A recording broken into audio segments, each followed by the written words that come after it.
Do I have to be present when you poop? Do you have to be present when I poop? The whole poop conversation, which of course she's like, hell no.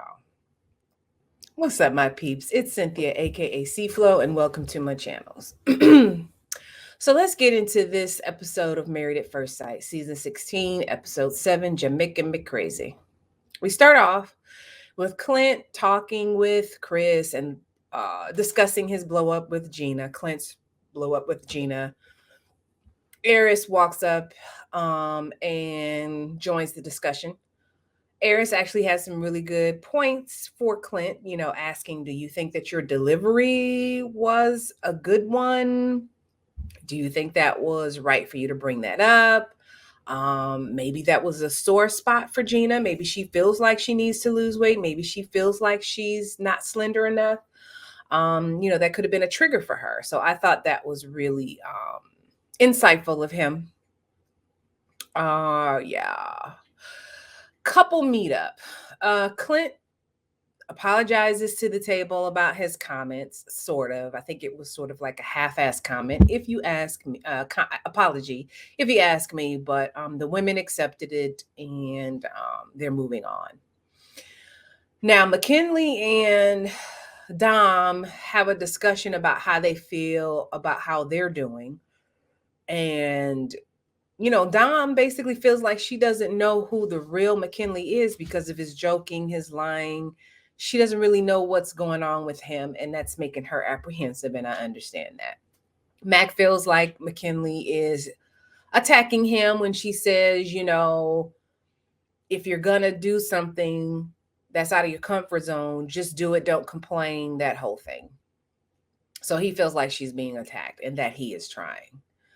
Next, we move on to Chris crying his eyes out. And the reason why is because he finds out that from the producers that the apartment that they're going to be living in has a 2-dog restriction. They have 3 dogs between them. He has 2, Nicole has 1. Nicole did a very good job of consoling Chris, letting him know that they'll figure it out. It'll all work out, even if we have to be apart sometimes, we'll do that. And some people will probably joan on him for crying the way that he was about his dogs, but I understand. I'm a dog owner. You get attached to those little suckers. So I get it. They talk about doing a doggy swap, which they bring in one dog and then and another one, and they swap them out. They wanted to see if that would be okay with the apartment. Eventually, Nicole calls her father to see if he could watch her dog, for like a week or two, because really they only need to be apart from their dogs for 6-7 weeks off and on. I mean, it's a long time, but I mean, I get it. I get why he was upset by that. But then eventually they decided to have her dog stay at her apartment with a family member. So that seemed to have worked out. And I know it's all because of Nicole. Like she just jumped in and came up with a solution. And I think that is one of the reasons why the experts put those two together. And hopefully they'll make it. I was a little skeptical, although the verdict's still out because Nicole's little could probably come out and cause an issue. Now, Eris and Jasmine talk. Eris basically admits that he's getting friend vibes from her and nothing romantic. Now, I'm trying to understand, when did this start? Because like the first night of the honeymoon, he was talking about sex and what's your favorite sexual position and all this other stuff. Then all of a sudden he pulls back, says that she's like a 5 out of 10 for him. And so I'm trying to figure out, when did this happen? Was it because, when did this change happen? Is it because she wasn't reciprocating and answering his sexual questions? I mean, I don't know. That was just kind of weird. So the couples make it back from Jamaica and they go to their new apartment that they're going to be staying in for the next 6-7 weeks. Dom feels that the experts have matched her and McKinley for a reason, and she feels like it's because she's helping him Nah, get out of his comfort zone. But my thing is, have you even thought about what it is he can bring to your life and why you were matched from that perspective? So she's making it kind of seem like she's a savior of some sort. At least that's how I took it. Eris and Jasmine are looking at looking around the apartment, and Eris is a bossy little something, letting her know which drawers he wanted, which cabinets was his. Do we have to be in the bathroom when we poop? I mean, do I have to be present when you poop? Do you have to be present when I poop? The whole poop conversation, which of course she's like, hell no. So, yeah, that's just kind of nasty. Eris and Jasmine go to his home, which he has a very nice home.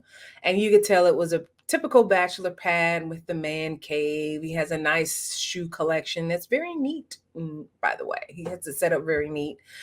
And then what tugged at my heartstrings was Eris still has memories of his father. He has like the obituary in a picture frame. I didn't realize he had a picture of his dad pretty much in a locket or a necklace around his neck. And the fact that his father was murdered was very sad. So he still has healing. I think he's still healing from his father's death. Now McKinley takes Dom to where he lives in a room in a basement of his friends, and you could tell that Dom was being a little judgy, right? Because he did just recently move to Tennessee, and it's not his house. He's just staying there, I guess, until things get better. I don't even know if he's working. Is he working? I have no idea. Sorry about that. Meant to turn my phone down. And so I don't know why she was being a little judgy with that whole thing. That was a little off-putting. And I know she was being judgy because she said she doesn't have anything to judge him on based on how the things that are in that room that he's staying in, because a lot of those things are not his. So she says that she's used to more established guys. She feels that he lacks initiative. She feels that basically he's like a roamer, that he roams around. And she doesn't have plans to move from Nashville. Now, what I don't recall, maybe they didn't show this, but it just came up with their discussion, is that he moved from Lansing, I don't think he was in Lansing, Flint. He moved from Michigan to California to Tennessee. So I could see why she feels like he's kind of a roamer. But I think if he would just be open and honest with her about why he moved, what his plans are, like what he wants to do in life, that would help ease her a little bit.